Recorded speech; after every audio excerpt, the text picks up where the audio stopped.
Yesus Kristus. Haleluya. Amin. Shalom. Apa kabar Bapak Ibu semuanya umat Tuhan?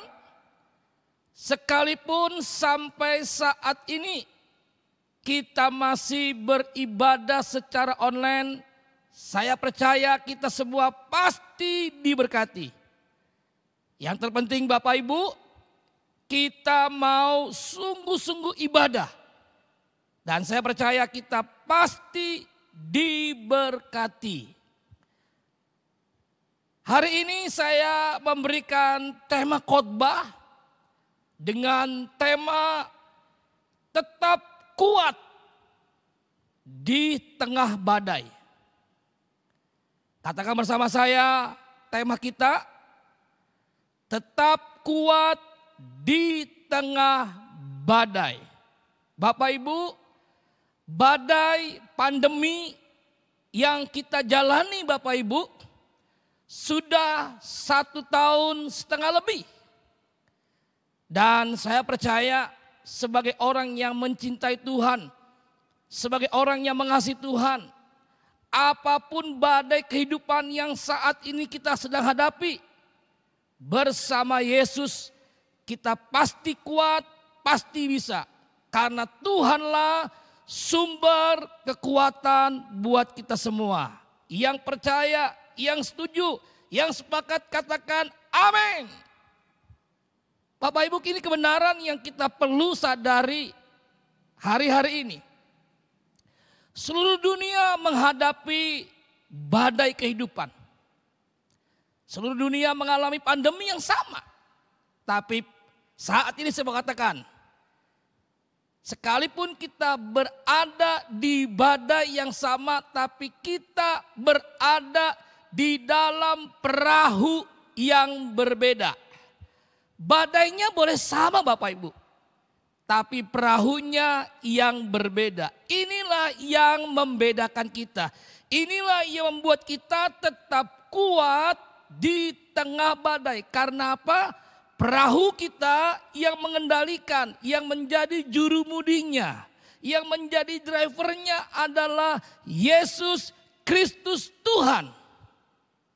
Jadi Bapak Ibu, dengan badai pandemi yang saat ini, yang hari-hari ini kita sedang hadapi Bapak Ibu, jawabannya kita tidak perlu takut, tidak perlu khawatir, dan tidak perlu gentar. Katakan bersama Yesus, saya pasti bisa. Bersama Yesus saya melakukan perkara yang besar, perkara yang luar biasa. Bapak Ibu, kita akan buka Alkitab kita di dalam kitab Ibrani 12 ayat yang ke-27. Demikian bunyi firman Tuhan.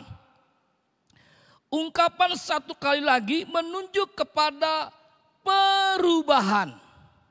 Tahukah Bapak Ibu, pandemi badai yang kita hadapi hari-hari ini sudah membuat sebuah perubahan yang besar.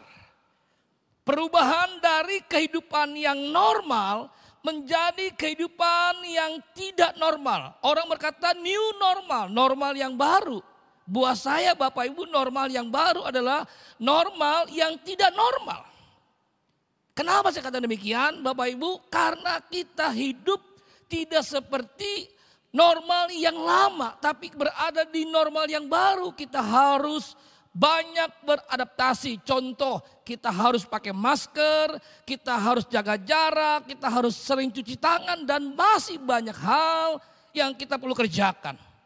Tapi kita percaya Bapak Ibu, sekalipun di normal yang baru dan kehidupan di masa pandemi ini Bapak Ibu, sekalipun di tengah badai, kita percaya Bapak Ibu, goncangan tidak pernah membuat kita tergoncang. Nah, kita melihat Bapak Ibu, pada apa yang dapat digoncangkan. Dengan tujuan apa? Karena ia dijadikan supaya tinggal tetap apa yang tidak tergoncangkan. Demikian firman Tuhan. Goncangan yang terjadi hari-hari ini Tuhan izinkan. Saya percaya Bapak Ibu bahwa pandemi ini bukan dari Tuhan. Tapi saya percaya Tuhan izinkan pandemi ini terjadi. Supaya Bapak Ibu, Alkitab berkata Tuhan menggoncangkan semuanya supaya tinggal tetap yang tidak tergoncangkan. Siapa yang tidak tergoncangkan? Saya percaya saya dan Bapak Ibu semua saudara yang saat ini sedang menikmati kebenaran firman Allah. Katakan amin. Dan saya percaya ketika Bapak Ibu sungguh-sungguh percaya, mujizat Tuhan terjadi, kuasa Tuhan terjadi, lawatan Tuhan terjadi di rumah-rumah di mana saat ini kita mendengarkan kebenaran firman Allah. Bapak Ibu, goncangan yang terjadi hari-hari ini, badai yang terjadi hari-hari ini membuat tidak sedikit banyak orang yang berkata begini, lebih baik saya mati aja. Hidup pun percuma, saya tidak bisa menikmati hidup. Lebih baik saya mati aja. Bapak Ibu tahu nggak? Orang-orang yang berkata demikian, dia mati tidak, hidup tidak, malah hidupnya setengah mati. Makanya Bapak Ibu jangan sekali Bapak Ibu kita give up. Kita menyerah dengan badai, tantangan, gelombang pandemi yang hari-hari ini sedang kita hadapi. Saat ini Bapak Ibu kebenaran firman, saya akan memberikan ada 3 kunci. Bagaimana Bapak Ibu kita tetap kuat di tengah badai. Kita melihat Bapak Ibu ayatnya. Kejadian 26 ayat yang pertama. Demikian firman Allah. Maka timbullah kelaparan di negeri itu. Di negeri mana? Filistin. Ini bukan kelaparan yang pertama yang telah terjadi dalam zaman Abraham. Artinya kelaparan ini terjadi bukan pertama kali, tapi sudah beberapa kali terjadi termasuk zaman Ishak. Sebab itu Ishak pergi ke Gerar kepada Abimelek, raja orang Filistin. Bapak Ibu pertanyaannya saat ini, kira-kira mana tantangan yang lebih berat yang dialami Ishak? Kelaparan yang begitu mengerikan, kelaparan yang berkepanjangan, kelaparan yang menakutkan dengan pandemi yang kita hadapi hari-hari ini. Bapak Ibu, pandemi yang kita hadapi hari-hari ini, kita masih bisa menikmati makan. Bahkan ada orang-orang yang masih bisa menikmati makan enak. Tahukah Bapak Ibu, di zaman Ishak, kelaparan yang sangat berkepanjangan, kelaparan yang mengerikan, kelaparan yang menakutkan itu tidak membuat manusia bisa menikmati makan. Karena apa? Terjadi sebuah kelaparan. Tapi kita melihat Bapak Ibu bagaimana Ishak sekalipun dia mengalami kelaparan yang begitu berkepanjangan, kelaparan yang menakutkan, kelaparan yang mengerikan, Ishak tetap bersemangat, Ishak tetap survive dalam kehidupannya. Inilah yang membedakan Bapak Ibu. Tadi saya katakan di awal khotbah saya, kita mengalami badai yang sama. Tapi ingat, kita berada di dalam perahu yang berbeda. Badainya sama, semua mengalami COVID, semua mengalami pandemi. Tapi perahunya yang berbeda. Perahu kita jelas dan pasti karena apa? Jurumudinya, supirnya, nakodanya adalah Tuhan Yesus Kristus. Pastikan Bapak Ibu, yang menjadi nakodanya, jurumudinya adalah Yesus Kristus Tuhan kita Bapak Ibu. Kita melihat perjalanan Ishak Bapak Ibu. Ini 3 kunci bagaimana Ishak tetap kuat di tengah badai. Yang pertama Bapak Ibu, Kejadian 26 ayat yang kedua. Demikian firman Tuhan. Lalu Tuhan menampakkan diri kepadanya serta berfirman, janganlah pergi ke Mesir. Bapak Ibu, Ishak udah gak kuat dengan kondisi kelaparan yang sangat mengerikan, yang menakutkan, kelaparan yang sangat berkepanjangan. Maka Ishak mau meninggalkan Filistin, tanah Gerar, dan dia mau pergi ke Mesir. Tapi Tuhan melarang Ishak untuk pergi ke Mesir. Secara akal sehat Bapak Ibu, apa yang Tuhan perintahkan itu sepertinya tidak masuk akal. Bapak Ibu mesti tahu, zaman Ishak pada waktu itu Mesir adalah bangsa yang makmur, bangsa yang maju, bangsa yang kuat. Jadi Ishak sebagai kepala keluarga, pemimpin keluarga, dia membawa keluarganya untuk pergi ke Mesir. Tetapi Tuhan berkata jangan pergi ke Mesir. Bapak Ibu tahu Mesir bicara apa? Mesir bicara mengenai dunia. Mesir bicara mengenai hamba dosa. Mesir bicara perbudakan dosa. Makanya Tuhan melarang dengan tegas dan keras kepada Ishak untuk dia tidak pergi ke Mesir. Artinya Tuhan mau dia taat, dia stay, dia tetap tinggal di Gerar di Filistin. Diamlah di negeri yang akan kukatakan kepadamu. Itu demikian firman Allah. Kejadian 26 ayat yang kedua. Kunci yang pertama bagaimana kita tetap kuat di tengah badai. Yang pertama adalah bagaimana kita harus taat. Katakan bersama Bapak Ibu, taat. Sekali lagi Bapak Ibu katakan taat. Ini kunci yang pertama. Kalau kita mengalami pertolongan Tuhan, pembelaan Tuhan, kuasa Tuhan, mujizat Tuhan. Kalau kita mengalami tetap kuat di tengah badai hari-hari ini, hidup kita harus taat. Ishak belajar taat sekalipun perintah Tuhan itu tidak masuk akal. Tuhan melarang Ishak untuk tinggalkan Filistin. Untuk tinggalkan tanah Gerar. Tuhan bilang apa? Tetaplah tinggal di sana sebagai orang asing. Nah, saya mau tunjukkan kepada Bapak Ibu Saudara. Bagaimana Bapak Ibu ketika Ishak taat. Halo. Ketika Ishak taat kita melihat pertolongan Tuhan. Kuasa Tuhan. Mujizat Tuhan sungguh ajaib. Sungguh terjadi. Kejadian 26 ayat 12. Maka menaburlah Ishak di tanah itu. Kapan Ishak menabur? Saat dimana kelaparan yang berkepanjangan. Kelaparan yang mengerikan, kelaparan yang menakutkan. Karena Tuhan suruh Ishak menabur, maka Ishak taat dia menabur. Dan dalam tahun itu juga Ishak mendapat hasil 100 kali lipat. Ini sebuah hal yang tidak masuk akal. Di masa kelaparan, di masa kesusahan, di tengah-tengah badai, di tengah-tengah pandemi, Tuhan perintahkan Ishak untuk menabur. Ishak taat dia menabur.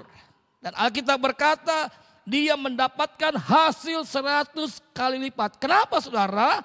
Alkitab berkata sebab Ishak diberkati Tuhan.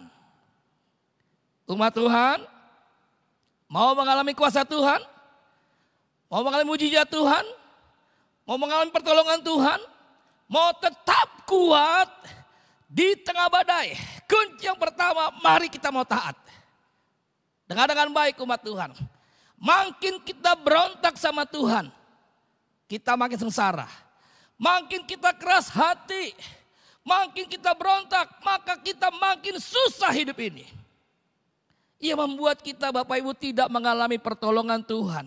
Pembelaan Tuhan, campur tangan Tuhan karena kita tidak taat. Coba bayangkan pada waktu itu. Kalau Tuhan melarang Ishak tinggalkan, jangan pergi ke Mesir. Bayangkan Bapak Ibu kalau saat itu Ishak tidak taat sama Tuhan, dia pergi ke Mesir. Dia tinggalkan Filistin, saya percaya Bapak Ibu Ishak tidak mengalami kuasa Tuhan. Dia tidak mengalami hasil 100 kali lipat. Dia bisa mengalami hasil 100 kali lipat karena Ishak tetap stay di Filistin. Dia taat sama Tuhan. Bapak Ibu, mari hari-hari ini kita mau cek hati kita. Apakah kita menjadi anak-anak Tuhan yang taat? Atau hari-hari ini kita sedang berontak.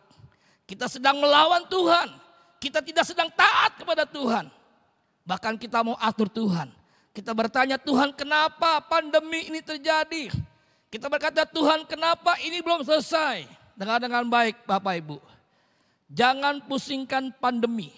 Jangan pikirkan corona. Kenapa? Karena corona tidak pernah mikirkan kita. Halo, setuju Bapak Ibu? Pikirkanlah Tuhan yang memikirkan kita. Pikirkanlah Tuhan yang peduli dengan kita. Pikirkanlah Tuhan yang mencintai saya dan umat Tuhan hari-hari ini. Kunci yang pertama Bapak Ibu, kalau kita mau tetap kuat di tengah badai, mari jadi anak Tuhan yang taat. Ishak mengalami mujizat Tuhan. Ishak mengalami pertolongan Tuhan. Ishak mendapat mujizat Tuhan yang luar biasa di tengah-tengah kelaparan. Dia menabur, dia menuai 100 kali lipat. Karena apa? Karena diberkati Tuhan. Bagian kita hari-hari ini Bapak Ibu, mari kita mau taat. Apa yang firman Tuhan perintahkan? Apa yang Tuhan mau katakan? Apa yang Tuhan mau kita lakukan hari-hari ini? Lakukan dengan segera. Bapak Ibu kan lihat, mujizat Tuhan terjadi dan itu boleh kita alami dalam kita. Yang firman Allah berkata, janji Tuhan, kita akan terus naik, bukan turun, jadi kepala, bukan jadi ekor. Itulah janji Tuhan. Ketika kita taat, Tuhan pasti buat semuanya indah pada waktunya. Yang setuju sepakat, mari berikan kemuliaan buat Allah kita. Berikan tepuk tangannya Maria, katakan haleluya. Katakan saya mau menjadi anak Tuhan yang taat. Kalau hari-hari ini kau belum taat, mari taat. Poin yang kedua, kunci yang kedua, bagaimana kita tetap kuat di tengah badai. Ayatnya Kejadian 26 ayat yang ketiga, demikian firman Tuhan. Tinggallah di negeri ini sebagai orang asing. Maka aku akan menyertai engkau dan memberkati engkau. Sebab kepada mula dan kepada keturunan mula akan kuberikan seluruh negeri ini. Dan aku akan menepati sumpah yang telah kuikrarkan kepada Abraham ayahmu. Bapak Ibu, yang kedua yang harus kita lakukan. Kalau yang pertama kita taat, yang kedua adalah percaya. Katakan bersama saya, percaya. Lebih keras, percaya. Banyak orang percaya tapi hari-hari ini dia mulai tidak percaya. Sudah percaya? Jadi orang percaya, yang percaya dan yang dipercaya oleh Tuhan. Kunci yang pertama kita taat. Kunci yang kedua kita percaya. Nah, saya mau tunjukkan kepada Bapak Ibu Saudara. Bagaimana ketika Ishak dia percaya, dia taat sama Tuhan. Kejadian 26 ayat ke-13. Demikian firman Tuhan. Dan Ishak menjadi kaya. Halo, garis bawahi Bapak Ibu. Bahkan kian lama Ishak menjadi apa? Kaya. Sehingga Ishak menjadi sangat kaya. Ini hal yang tidak mungkin terjadi, yang tidak masuk akal. Kenapa Bapak Ibu? Karena masa itu adalah masa kelaparan yang berkepanjangan. Tapi Ishak menjadi kaya, kian kaya, bahkan menjadi sangat kaya. Kenapa saudara? Karena Ishak percaya. Bapak Ibu, kadang-kala kita nggak percaya sama Tuhan. Kita membatasi pikiran Tuhan dengan pikiran kita yang terbatas. Jangan Bapak Ibu kita berusaha memahami, mengerti yang sedang terjadi hari-hari ini. Percayalah Bapak Ibu, kita tidak pernah mungkin mengerti kenapa Tuhan izinkan terjadinya pandemi. Kenapa Tuhan izinkan semuanya yang terjadi. Kita gak mungkin bisa mengerti Bapak Ibu. Karena yang Tuhan mau kita bukan mengerti. Yang Tuhan mau saya dan saudara umat Tuhan hari-hari ini. Mari kita mau menjadi orang percaya yang percaya dan dipercaya. Sekalipun kita belum melihat awan sebesar telapak tangan terjadi. Bagian kita percaya. Lihat Bapak Ibu. Ketika Tuhan perintahkan Ishak tetap tinggal di Filistin sebagai orang asing. Ishak taat. Yang kedua, sekalipun kondisinya masih di kelaparan. Ishak tetap percaya apa yang Tuhan katakan, apa yang Tuhan perintahkan, dia percaya ada terjadi mujizat Tuhan. Bagaimana hari-hari ini Bapak Ibu dengan hidup kita? Apakah kita menjadi orang percaya yang semakin percaya? Sekalipun sepertinya belum ada tanda-tanda ajaib. sepertinya belum ada pertolongan Tuhan. Ingat Bapak Ibu, apapun yang terjadi hari-hari ini, mari kita mau tetap percaya. Tetap percaya. Arahkan hati kita, iman kita kepada Yesus Kristus Tuhan. Tetap percaya. Dua kunci. Yang pertama taat. Yang kedua kita percaya. Dan poin yang ketiga yang terakhir Bapak Ibu. Kita melihat Kejadian 26. Ayat yang kelima, demikian firman Allah. Karena Abraham telah mendengarkan firman-Ku dan memelihara kewajiban-Ku, yaitu segala perintah, ketetapan dan hukum-Ku.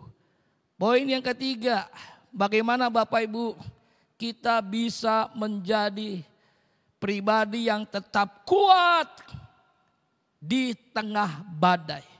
Yang pertama kita taat, yang kedua kita percaya, yang ketiga Bapak Ibu hidup dalam firman. Kadang-kala Bapak Ibu yang gak membuat kita menjadi kuat, karena kita hidup di luar firman. Ketika kita hidup di dalam firman, pasti ada pertolongan Tuhan. Ada pembelaan Tuhan, ada kuasa Tuhan, ada kasih Tuhan, ada mujizat yang Tuhan nyatakan. Amin. Amin. Katakan ya, saya percaya. Haleluya. Ayat yang terakhir Bapak Ibu. Kejadian 26 ayat 16. Kita melihat Bapak Ibu. Ini yang terjadi dalam kehidupan Ishak ketika dia taat. Ketika dia percaya. Ketika dia hidup dalam firman Tuhan. Bagaimana Bapak Ibu kita bisa hidup dalam firman? Kalau kita gak pernah baca firman. Sebab itu Bapak Ibu mari kita belajar mencintai firman, baca firman, merenungkan firman siang dan malam. Izinkan firman berkuasa dalam kita dan kita hidup di dalam firman. Berjalan setiap hari dengan firman. Siapa itu firman? Adalah Yesus sendiri saudara. Kejadian 26 ayat 16. Lalu kata Abimelek kepada Ishak. Siapa Abimelek? Raja orang Filistin. Pergilah dari tengah-tengah kami. Sebab engkau telah menjadi jauh lebih berkuasa. Jauh lebih hebat, jauh lebih kuat daripada kami. Siapa yang berkata? Raja Filistin yang bernama Abimelek. Dia mengusir Ishak untuk pergi. Kenapa? Ishak jauh lebih hebat, lebih berkuasa. Sebelumnya kita tahu bagaimana Ishak menghampiri Raja Abimelek. Karena kelaparan yang berkepanjangan. Tapi sekarang Raja Abimelek, Raja Filistin mengakui Ishak diberkati Tuhan. Ishak sukses. Ishak jauh lebih hebat, lebih kuat, lebih luar biasa dari hidupnya. Kenapa saudara? Karena 3 poin. Yang pertama Ishak taat. Bapak Ibu sekalipun perintah Tuhan gak masuk akal. Bagian kita taat. Apa yang sedang Tuhan perintahkan hari-hari ini, mari taat. Lakukan dengan segera. Yang kedua, mari menjadi orang percaya yang percaya. Dan kita akan dipercaya oleh Tuhan. Jangan sampai Bapak Ibu kita menjadi orang percaya tapi tidak percaya. Kenapa kita nggak percaya?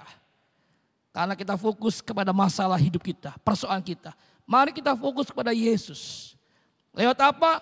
Baca firman, renungkan firman, hidup dalam firman. Maka poin yang ketiga, kuncinya tetap kuat di tengah badai. Ketika kita hidup dalam firman. Hari-hari ini Bapak Ibu, kalau kau gak cinta firman, kau gak suka baca firman, saya mau katakan, mari kita mau bertobat dan berubah. Ambil keputusan hari-hari ini untuk kita menjadi orang percaya yang taat, orang percaya yang percaya, orang percaya yang hidup dalam firman Allah. Inilah kunci, inilah yang menjadi kekuatan buat kita. Menghadapi pandemi, menghadapi badai hari-hari ini. Bapak Ibu, mari kita berdatang sama Tuhan saat ini. Kita mau berdoa, kita mau berkata, Tuhan ini hidupku. Mari Bapak Ibu pejamkan matamu, taruh kedua tanganmu di dada. Katakan Tuhan, aku mau ambil keputusan saat ini untuk menjadi anak Tuhan yang taat, menjadi anak Tuhan yang percaya sungguh-sungguh pada Yesus, menjadi anak Tuhan yang cinta firman, hidup dalam firman Allah. Mari pejamkan matamu. Bapa di surga, hamba telah berhenti berbicara, menyampaikan isi hatimu. Biar Tuhan yang berfirman, Tuhan yang beracara buat setiap umatmu yang saat ini ada di rumah-rumah. Biar mereka diberkati, mereka dilawat Tuhan, mereka mengalami pertolongan Tuhan, kuasa Tuhan, mujizat Tuhan terjadi. Ketika kami menjadi anak-anak Tuhan yang taat, ketika kami menjadi anak Tuhan yang percaya sungguh-sungguh pada Yesus, ketika kita menjadi anak Tuhan yang hidup dalam firman Tuhan. Materaikan firman-Mu di dalam setiap hati kami. Terpujilah namamu dulu sampai selama-lamanya. Di dalam nama Yesus kami berdoa dan bersyukur. Yang diberkati, yang percaya katakan amin. Amin. Haleluya. Shalom. Kita akan mengakhiri ibadah kita pada saat ini. Hosana.